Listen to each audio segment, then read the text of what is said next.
Ce roman s'adresse à des gens qui aiment le suspense, le polar, le thriller. Le cadavre apparut crûment, allongé au pied d'un arbre. Le bras gauche replié dans un angle impossible au-dessus de la tête. L'image était choquante. Un jour, le corps d'une jeune fille de 28 ans est découvert dans une ville qui s'appelle Norferville. C'est une ville minière du Grand Nord québécois où il fait très très froid, une ville très isolée. Et le père de cette jeune fille, qui est français, qui est criminologue et qui travaille à Lyon, va apprendre cette terrible nouvelle et il va partir pour Norferville pour essayer de comprendre ce qui a pu arriver à sa fille.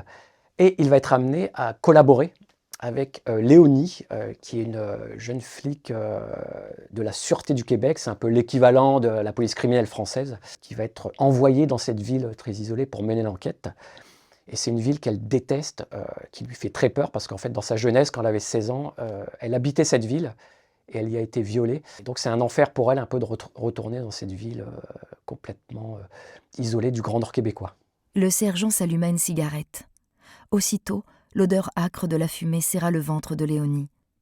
L'un de ses agresseurs fumait, cette nuit-là. Ce qui m'a donné envie d'écrire Norferville, il y a deux choses en fait. La première, c'est que j'avais eu l'occasion d'aller au Québec, passer 3 semaines.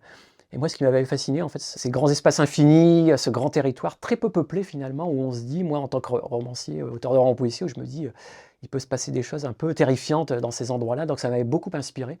Et donc j'ai découvert, en faisant quelques recherches, l'existence de ces villes minières où on exploite le minerai de fer, encore aujourd'hui, où, on va dire, les mineurs, les sédentaires blancs et les autochtones des réserves, parce qu'il y a des réserves autochtones qui sont là, se partagent un peu ces territoires, donc on peut imaginer un peu les frictions qu'il peut y avoir dans ces petites villes.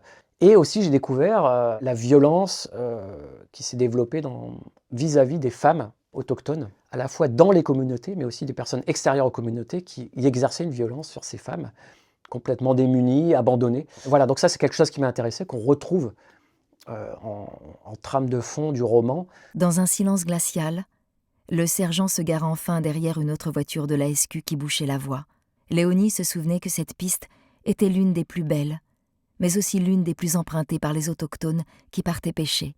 Il y a une ambiance très très glaciale, une ambiance un peu d'enfermement dans cette ville de Norferville qui est une petite ville très très isolée. Et donc vraiment, si on aime ces ambiances de huis clos à ciel ouvert, parce qu'il y a un criminel dans cette ville qui est là, on ne sait pas qui c'est, et on se doute qu'il est un peu dans le coin, voilà, si on aime ce genre d'histoire à ambiance très très forte, on peut lire Norferville. Et puis ça s'adresse plus globalement aux personnes qui aiment le frisson, qui aiment mener un peu des enquêtes policières et qui aiment le suspense.